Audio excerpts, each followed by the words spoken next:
Hello and welcome to Wednesday's edition of The Pastor's Heart. So glad that you could join us today. We're in the middle of a phenomenal study on discipleship. And with Pastor Chuck Lewis from Wellspring Church, can't wait to get into what God's got for us today. Always want to remind you at the top of the program that our prayer request line is available for you. If you're going through something today, if there's someone sick or you're coming short on your provision or something of that nature, whatever you're going through, if you want to reach out, we're here to agree in prayer with you for God to show up mighty in your circumstance. All you got to do is call 478-474-3986. You'll leave a message. We'll get that. We pull those off on a regular basis, and we pray for you. You can also email prayer@WGNM.com. And we're so excited about the opportunity we have to pray with you, to join with you in prayer and in agreement. And that's one of the things we love to do around here. I also want to take just a moment to remind you, we are a viewer-supported program and TV station. We need your help. All you need to do is go to WGNM.com, and up at the top, along one of the banners, is a donate button.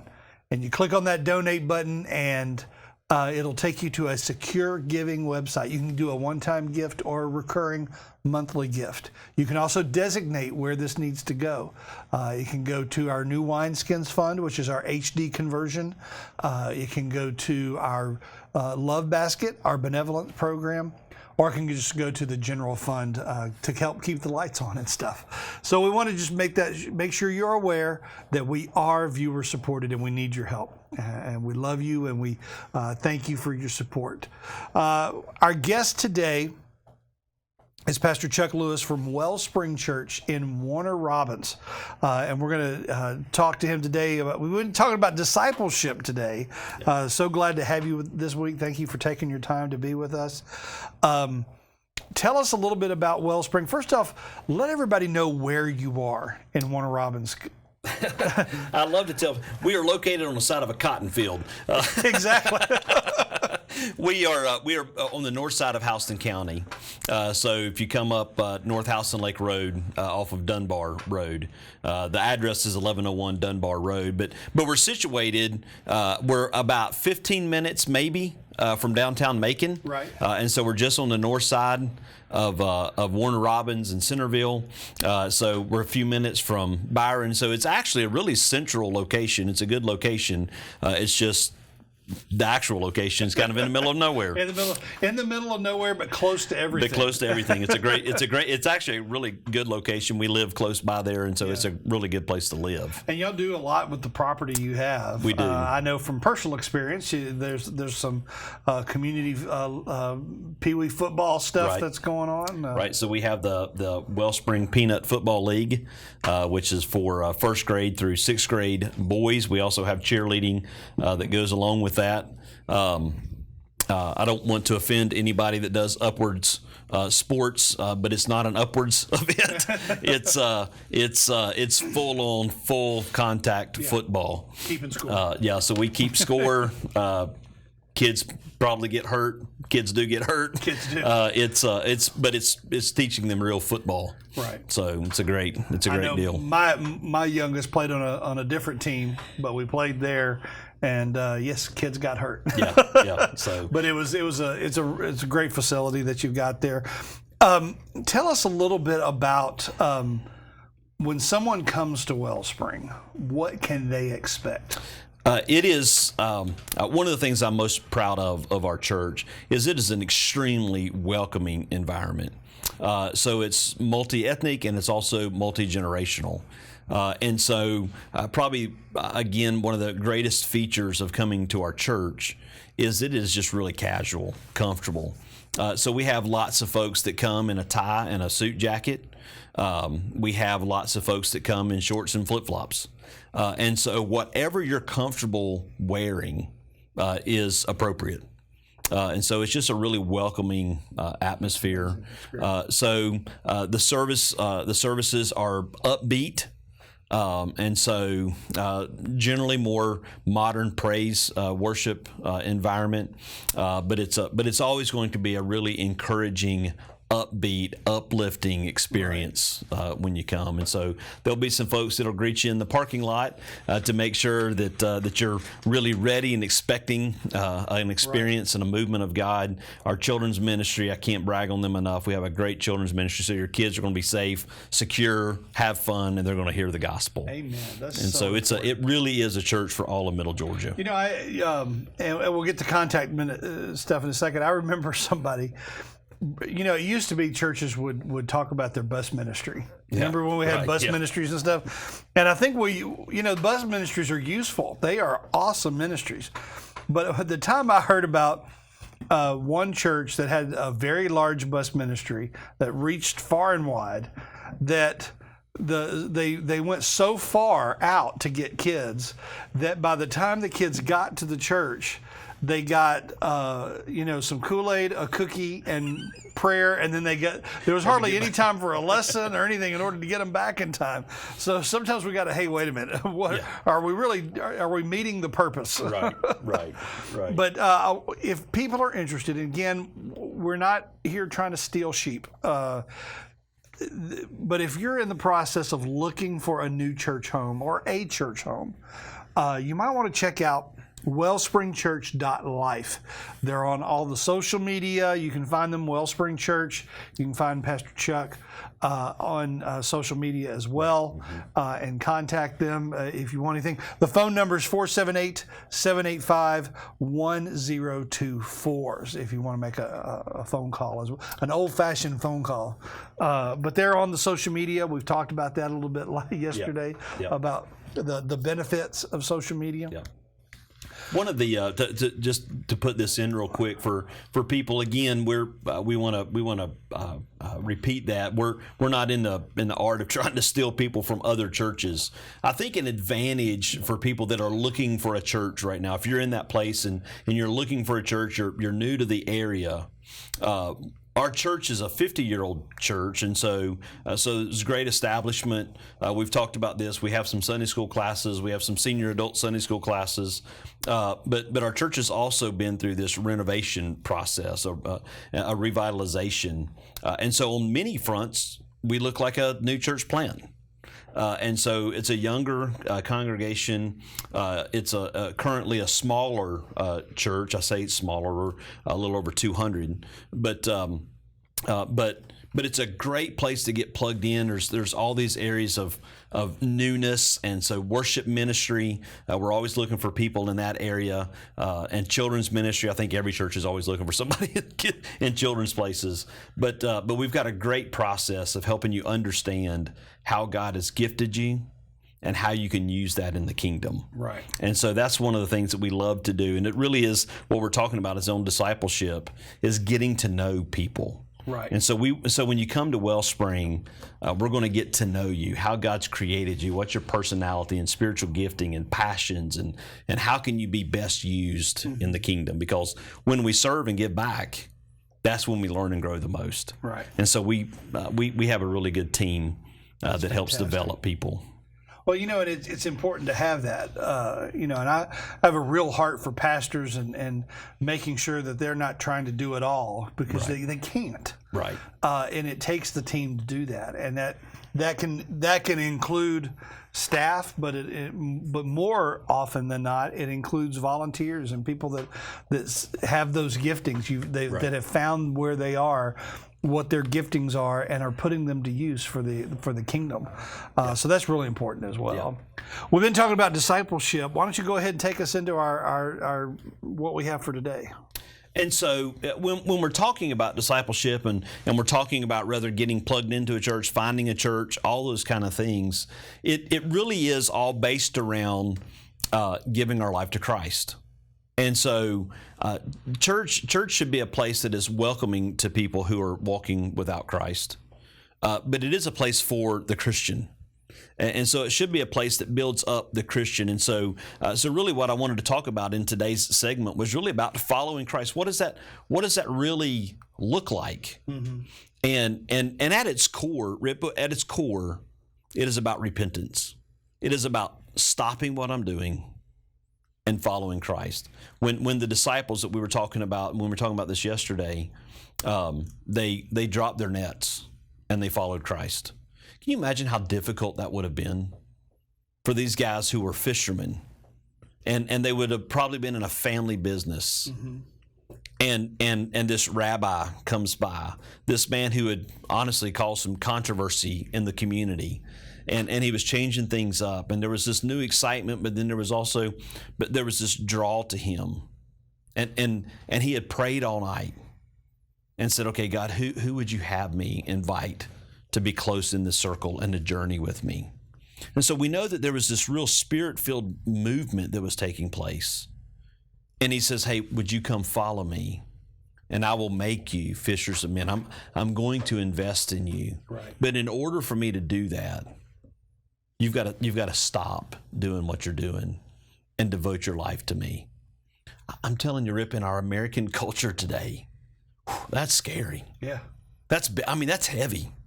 And it's like, let me just add God to my already overloaded schedule, see if he can fix some things. And I'm not saying that every person has to quit their job, right. But the things that we're doing, there's just some things that we've just got to cut out. Like, we've just got to stop. It could be just doing your job in a different way. Yes. Because we've got to come. A friend of mine will do. How many people here are full-time ministry? And the people who are in what we consider full-time ministry will raise their hands, and nobody else will. And you go, so none of y'all have a job. How many of you have a job? Right. Well, raise your hand. Right. There's where your mission field right. is. And so it could just be the following Christ is there's so much to following Christ, but part of what we're talking about is your mission field right. is where you work. Right. When we come to Christ, we are freed from sin. It sure doesn't feel like it in our flesh. but our flesh is prone to sin. But our spirit has been cleansed. And so when we begin to live by the Spirit instead of by the flesh, we begin following God at a whole new level. And that's what he was saying to the disciples, was stop living by your fleshly desires and by your fleshly means. And so God will, for some, like we have lots of guys in our church that is engineers. Right. And so they don't need to stop being an engineer. They now need to take the gospel but into their career field, into their job. There's several guys that are in the military and several guys are in service industries. And so it's like you don't have to stop your income job, but the sin, the flesh, those things that are holding on to us, those are the things that we need to stop. Right. And so when we begin to put the things of the flesh behind and say, God, I want to pursue you, mm-hmm. becomes a whole new. I'm reminded of the Israelites. And so Moses, God says, hey, I want you to go and get my people out. Moses had a familiarity with Egypt. Right. He grew up there. He knew what he would get into if he went back there. But he said, okay, I will follow you. And so he goes. And so just before he goes in Exodus 6, God speaks to him again. And he says, I want you to remind the people. And this is where we get the famous 4 I will statements. It's what when you observe Passover and there's the 4 cups of Passover. And he says, I will free you from being slaves, but I'll also deliver you from being slaves. I will redeem you with outstretched hands, and I will be your God, and you will be my family. And so we get those 4 I wills for Passover there. But there's a strategy, there's a plan there of following God. And the first thing is he says, I will free you from being slaves. In other words, when we're saved, we no longer are bound to sin. Now, our flesh, like I said, it keeps going back to it. But we're freed from it. But, if the Israelites had never left Egypt, and 400 years they had been slaves. Right. 400 years they had been making bricks. And had they not left Egypt, even though they didn't have to be slaves anymore, what would they have been doing? They would have went back to making bricks again because they continued to live in the same lifestyle. And so God says, I'm not only going to free you from being slaves, I'm going to give you a way out. And this is hard. This is some hard teaching. He sent plagues. like the Israelites had to live through the plagues. but it was the very thing that God used to get them out of their sin. And so sometimes this discipleship process of following Christ, there's some challenging seasons to go through of leaving our sin behind. Right. Because we know in the Spirit that sin is not good for us. I jokingly, I say this tongue in cheek, and so don't anybody quote me on this as being a correct statement. I've told people before that sin is fun. If it's not, you're probably not doing it right. But it can be fun for a season. It can be fulfilling for a season, but in the end, it's going to leave us wanting. Mm-hmm. And so we have to learn, how do we leave the things of the flesh behind and fully devote ourselves to Christ. Right. Using whatever means it is of incomes, job, career, places to live, retirement, golf, whatever it is. How do we use those tools that are in front of us to now deliver the gospel? Right. And be full-time ministers for Him in that sense. Exactly. But we have to leave the sins of the flesh behind. You know, when I spent some time when I was in the news business, I was at the time a very bitter young man, and some stuff had happened through churches actually that had really set me on that bitter course. And when the Lord got a hold of me and dealt with me on those things and began to heal me, I was still in the news business. So now the challenge was, and I had a voracious temper and a voracious tongue, in this, especially foul. And so the object then became to show how I had changed. Yeah. And so it was I couldn't necessarily go around the newsroom and just tell everybody, hey, I had this experience. I had to show that I had changed. Right. And so that was where this thing is real. This change is real. It can happen for others, but I want to show what it means. It didn't. Right. He didn't get me out of the news immediately, but at the same time, I was still there and showed people that I was a different person. Well, when you look at the Israelites, God brought the plagues, and Pharaoh finally said, "Get out." Like, I'm done. Like, get out. And so God delivered them a way out. When you look at the disciples of Jesus, they were doing things. I love the story of Levi, Matthew, and it says that when he came to know Jesus, he threw a party of all of his friends and invited all of his friends, and Jesus was there. Can you imagine the people that would have been there? It's probably not a party that we would want our kids to go to. Right. But Jesus was there, because there was a side of Levi, Matthew, that was still caught up in the flesh. Right. But there were all these people who were in his sphere of influence that needed to meet Jesus. Right. And so this isn't Matthew, Levi still living in the flesh. This was using his current situation to be able to introduce Jesus. Mm-hmm. But can you imagine what those people that was in Levi, Matthew's sphere of influence, what they would have thought about him 3 years down the road, had the change in his life. Right. Because he left his sin behind. We don't see Matthew continuing to have those parties. But he did, because he was excited, which on a rabbit trail here for a second. Yeah. You want to bring excitement to your church and you want to see your church grow? Reach some lost people. Yeah. Bring them in. And they'll invite everybody. It doesn't matter what style your church is, what denomination your church is. It doesn't matter. When they get fired up for Jesus, they're going to invite the people that they know. It's a great tool, if you will, to really see your church have some excitement and growth. Just simply go reach lost people. Amen. Amen. Well, and that's so important too. I mean, that's what we're here for. Yeah. Yeah. We just while we're recording this, we just had over the weekend the passing of Reinhard Bonnke, who he's essentially the Billy Graham of the African continent. Where in one series of meetings, they had like 3.4 million conversions to Christianity.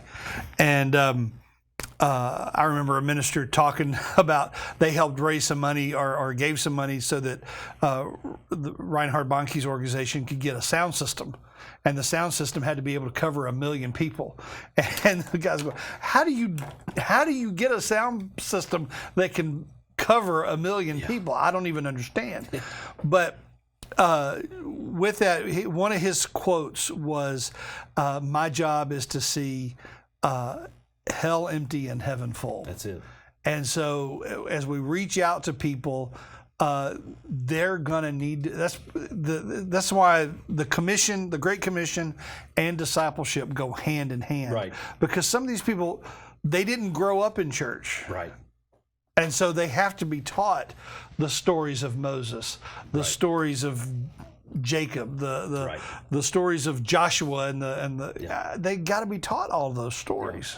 And so when you see Jesus investing in these young disciples, they would have had a religious background. They would have known some of those things, but there needed to be a, if you will, lack of a better word here, a retraining. Right. That's discipleship. Here in the South, especially, now I know that we have a lot of people from all over the world that has moved into Middle Georgia, but for the folks that are from the South, especially, they have a church memory, a spiritual memory of some sort. Most of them do. And so when you have people come into your church and they're lost, but we've done our job. We've prayed and we've said, God, who is it? And we're doing our job and we're growing closer and we're being filled with the Spirit and just that overflow is coming out of our life. And now it's like, okay, I want to find the right people to go and invest in and invite them in. When you're on that journey, there's going to be some troubled waters. There's going to be some, they don't know the stories. They don't know how to act. They don't know to not throw the party anymore. Right. And so we have to invest. And so some of the journey can be ugly, but beautiful at the same time. And so, again, to go back to the Israelites, God delivers them through the plagues, and they get out there and they get to the Red Sea. And the question they ask Moses is, have you brought us out here to die? Yeah. Because they still hadn't become fully dependent on God yet. So, short story, Moses raises a staff, the Red Sea opens, and the same miracle that God used to bring them through was the same miracle that God used to destroy the enemies behind them. Right. And he says, and so the Red Sea collapsed in on top of the Egyptians, but stayed open for the Israelites. God can do those miraculous things in our journey if we're just willing to say, God, I'm here. And I want to continue. Like I want to be freed from my sin. I want to be delivered from my sin. But one of the things that I have noticed in church life is when people get there, when they get across their proverbial Red Sea, they've seen God do the miraculous, and they're all jacked up, excited. Now what? Those friends that I used to run around with, they're not there anymore. Right. The things that I used to do, I don't do anymore. And now it can feel in the flesh, it feels like a void. But what God's doing is he's setting up the tool of redemption. Yeah. It's like, now. Yeah. Now. But we got to die to ourselves. Right. Gosh, that's a heartbreaking story today. Yeah. There's so many people that we want to trust ourselves more than the power of God. And God's going, let me do the work. Let me allow you to be emptied out, right, so that I can fill you up. But it really it's a process called sanctification. But it is a process of us growing and taking steps closer to Jesus. Right. Well, even later in that story, that same story of them coming out, you had them with the opportunity to go into the promised land fairly quickly. Right. But then they chose to listen to the 10 with a negative report, the 10 spies, and here are the 2 that are telling them what they can do, what they are capable of doing. And the others are saying, hey, there's giants in the land. We're like grasshoppers in their eyes. That whole deal, it was so easy to believe that than it was. They had just seen the miraculous. Why wouldn't you expect to continue to see that? Right. And of course, one of my favorite parts of that story is that, they have to go through the 40 years and everybody except Joshua and Caleb have to die off. But one of my favorite parts is the part where Joshua gets ready to go in And how many does he send into the land? 2. He didn't send 12. Right. He learned a lesson. He says, you know what? We send too many people, they're gonna have a negative penalty. If I send 2, that's right, they're gonna do all right. Which is so important for us to learn, that I can't listen to everybody. Exactly. But God, who would you put in my life to speak into me? Right. And so they listened to the majority. Right. And again, I think there's some huge implications for our churches today. Yeah. That we can't listen to the majority. But God, who is it?